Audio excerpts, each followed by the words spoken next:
Hello and welcome back to Billy Ho Sports, continuing coverage this weekend's Saratoga racing. I've already released the Grade 1 Whitney Stakes preview and picks, so check that out at your earliest convenience. I'll be releasing both the Saratoga Derby and the Test Stakes today. So great content coming as always on Billy Ho Sports. Maybe having another Friday double feature. I'm going to try to get that out maybe tomorrow early on in the day.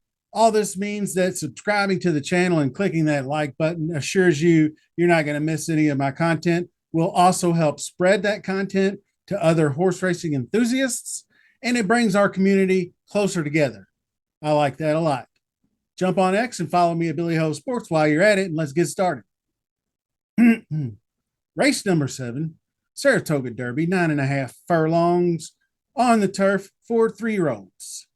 Post number 1, Izzy Dioro, Blake Kelly, Javier Castellano hook up.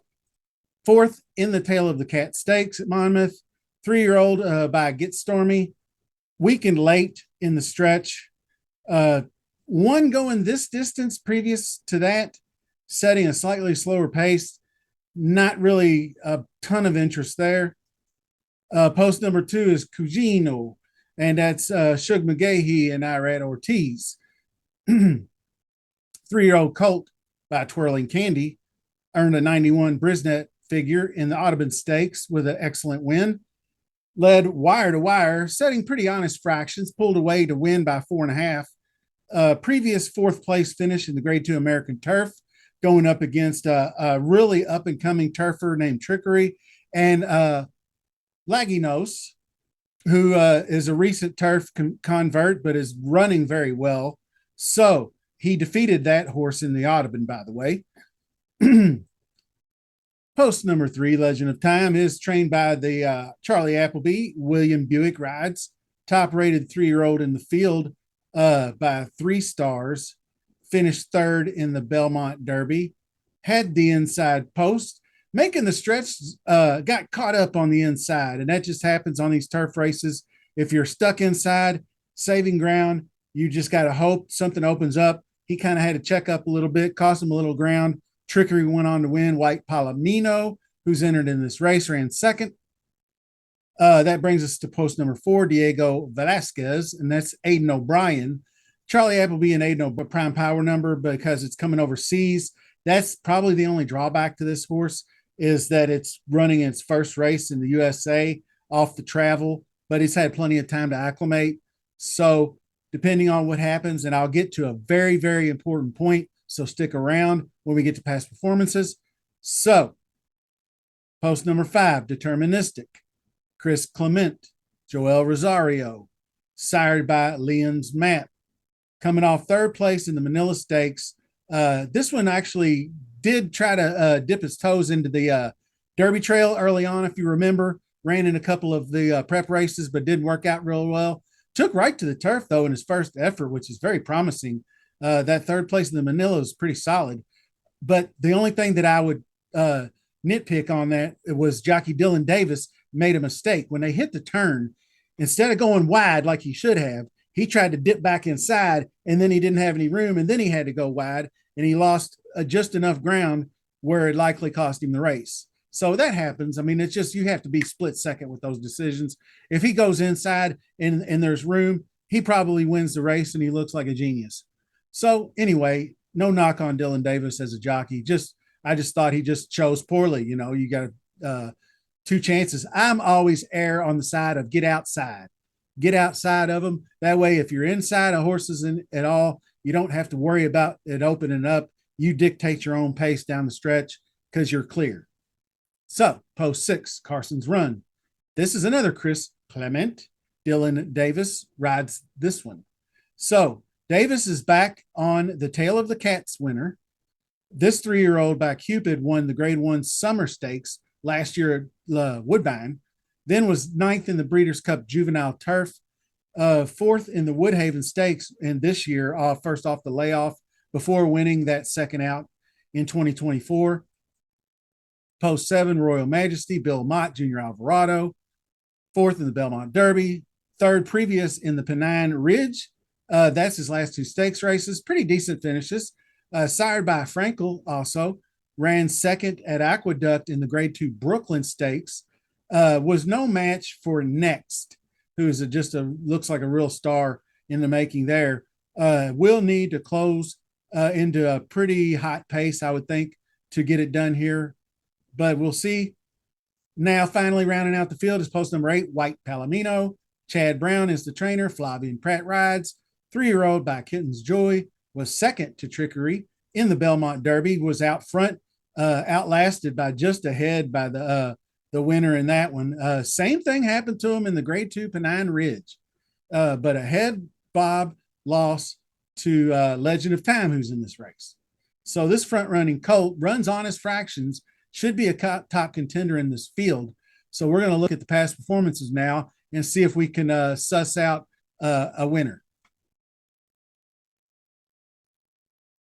Okay, so you can see Prime Power Legend of Time is actually a bit, but I guarantee you, like I mentioned before, Diego Velasquez is the class. You can tell he would not be, he would be right here with Legend of Time, most likely in the Prime Power 1-2. So then you got Cugino, White Palomino, Carson's Run's in there a little bit more too. I'm not sure if I failed to mention Carson's Run in the preview, but we'll get to him here. So Izzy, I'm not going to play. Just the speed figures aren't there. Cugino looks really good on and also, this is my important news. So rain in the forecast for Saturday. It appears like it's going to be like showers almost all day hourly. And so I think it could alter. It's obviously, if it rains any significant amount, it's going to alter the condition of the turf. I don't know, which I'll put up at the end of the video, 2 different scenarios for picks. 1, if it's pulled off the turf, and 2, if it stays on the turf. So Cugino, I think if it's a compromising turf, he's got a couple of really good finishes on good turf. I think with the pedigree and everything, this horse I think can run just fine. Might have a little trouble holding if it gets too soft or heavy. Legend of Time, I think it's the same. It's got experience overseas, Newmarket. Those they run on a lot. I mean, good is like their standard surface, just about, because they get so much wet weather over there. So, but they run on soft, they run on heavy. They have several different degrees of turf overseas. But you got Charlie Appleby, William Buick. William Buick is when they first started running earlier this spring, Buick and Appleby struggled just a bit out of the gate, which means I don't think they won their first couple of stakes races, but you can see he's 67%. He's got 2 wins out of 3 now.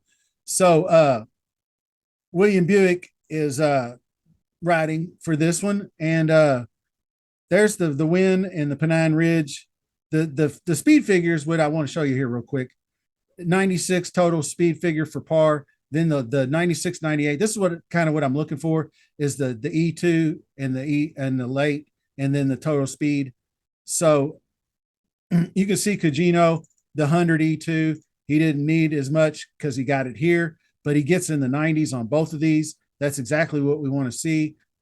Same thing here, but just a little less. So you can see that you could possibly have a little more interest in Cugino over Legend of Time.